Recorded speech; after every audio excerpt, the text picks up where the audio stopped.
Hey guys, it's Young Wealth. Now today we gotta talk about LCX. I ain't spoken about LCX for a couple of days and it's pretty much been the same old. Now what the hell happened to LCX when it came to the dip we actually experienced today? We can see that it went all the way down to around 21 cents. Like 21 cents, guys. Now you're probably thinking like, wow, that dip got 8 and it actually bounced very quickly, but we might not be out of the woods just yet. Now the reason I say we're not out of the woods just yet, right, is because if we just pay attention to these two blue lines, right, if we just go over here on this first actual pump, we can see that we haven't really broke past that resistance yet. Like we've tried to test it 2 times. We tried to test the 39.7 range 2 times, right, and both times we got rejected. So it's to the point where like after that rejection we made lower lows, lower highs, and we seen a downtrend, and that downtrend got real bad, like damn near split in half. Like if you look at it technically and practically, we went from 40 cents all the way to 21 cents. So that is a 50% dip. Now you can see that as an opportunity, or we can see that as you might have to wait a bit longer for a bigger dip. Now, one thing I want to happen and I want to see happen is for me to turn bullish on LCX, because I do believe we are approaching the Bitcoin halving in around 5 days. So I do believe that we have a verdict real soon. We are either going upwards and there'll be more catalysts, or we're most likely going downwards. Now, the reason I say most likely going downwards is because like we don't have enough steam in the economy to just go straight to 100k. I know that would be nice, guys. It would be lovely just to go straight to 100k, but I don't feel like we have enough steam or catalyst to make that happen in 2024. I feel like 2025 is the year for that to happen. Now, one thing I want to see happen when it comes to LCX is I want to see it get back in this zone over here where it's the 2 lines. You can see the 2 blue lines. It needs to get back in the zone and really just honestly start trying to test and break out of the 39 cent range and create support above 40 cents. That's what we need to happen for me to turn bullish on LCX. And the reason I say that is because if we keep bouncing on this range, eventually we can lose structure. Eventually we can actually see at LCX where we are testing 21 cent ranges again.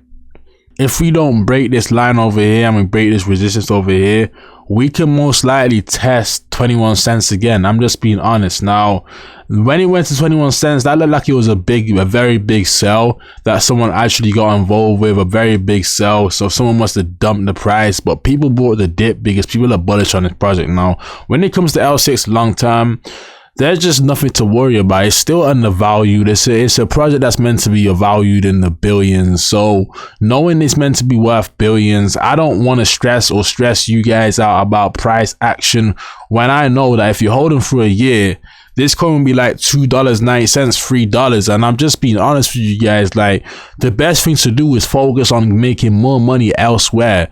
Why do I say that? LCX and crypto is literally like a savings account. You don't have to keep checking your savings account if you're trying to save for 2 years.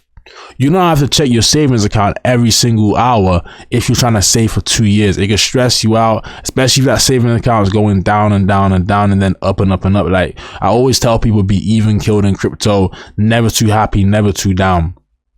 Because when you have it that way, you are more even killed and you are more level headed and you are letting your emotions be in check. You are actually staying disciplined with your emotions. A lot of people sold at 21 cents and they bought the top and sold the bottom.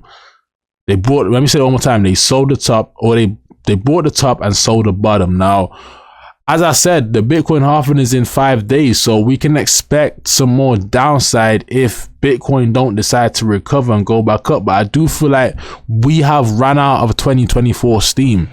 That's just what I'm predicting. I do believe that we have run out of steam. Bitcoin has run out of steam. Honestly, when these big YouTubers start calling for 80,000, I know that large people and large holders are looking at that thinking, hold on, I bought Bitcoin at 15k. I might as well sell at 70k. I'm not going to sell the exact top, but I'm going to sell near to the top. That's how a lot of people are gonna react right now. But you gotta understand that I do believe we can see a 55k again. That's just me being honest. We can see 55k again for sure. And if that don't happen, I don't really care. But if it does happen, I'm buying more LCX. I'm buying more LCX for sure. Like, I'm just trying to accumulate more crypto in general. Like, I actually took my crypto, I took every crypto out to be on the sidelines, and now I'm back in on a nice dip. I'm just here to make money. So it's to the point where, like, I hope you guys really take heed to the point of fact that you don't need to stress about price action daily. If it don't concern you for a year, if you are focused on holding the bag for a year, you don't need to concern yourself with daily price action and stress yourself out about it and say to yourself, no, I brought 30 cents. Am I gonna be okay? You'll be fine, bro. You'll be fine. That's not financial advice, but I'm gonna tell you right now, if you're holding long term, you'll be just fine, and you have a smile on your face when you see that you're up 100%, up 500%, up 1,000%. That's just me being honest. Like, a lot of people, they don't see the long-term vision because they haven't really been in crypto too long yet. But I've been in this for 4 years now, so it's to the point where, like, I understand that these ups and downs are part of the cycles. These ups and downs are part of the waves in the market. Like, the market always works in waves. We have a big wave to the upside. We might have a medium wave to the downside. That's just how it goes in crypto. And that's how it's going to always go. Like, there'll never be a point in time where we go up in a straight line. Why? Because institutions do not want you to get rich that easily. Yeah, it could most definitely go up in a straight line if the institutions did not manipulate price. But that's not what happened, because they have to create as much panic possible so all the regular people don't win. Let me say it one more time. Institutions have to create as much panic possible so all of the regular people do not win. They don't want you to actually win in crypto. Why? Because you're not paying taxes on it. You're not even, like, that's why it's easier to get in the stock market in terms of your bank, and that the bank will allow you to be in the stock market because they are winning that game. Every transaction you're paying tax. In crypto, regular people are winning this game. So it's to the point where, like, that's why they are trying to manipulate price point. They're going to try and shake as much weak hands out of the market as possible. Don't be one of those weak hands. Don't be those hands that sells too early and lets the institutions get richer than they already are. We have to get rich too. The institutions are always going to be rich and richer than us, but we have to get some of this richness too. We have to get some of this wealth too, and that's just how it's going to go. So with that being said, it was actually Young Wealth, and I'm signing out with another video. If you guys want to be part of my Discord, Patreon, make sure you join the Patreon link in the description. It will really help me out, and it will help you out because we are actually sharing ideas over there. We are actually sharing cryptos over there when it's a little community we have. So join part of the Patreon, join the Discord, and do all that. Click the link in the description. With that being said, it was actually Young Wealth from signing out. Peace.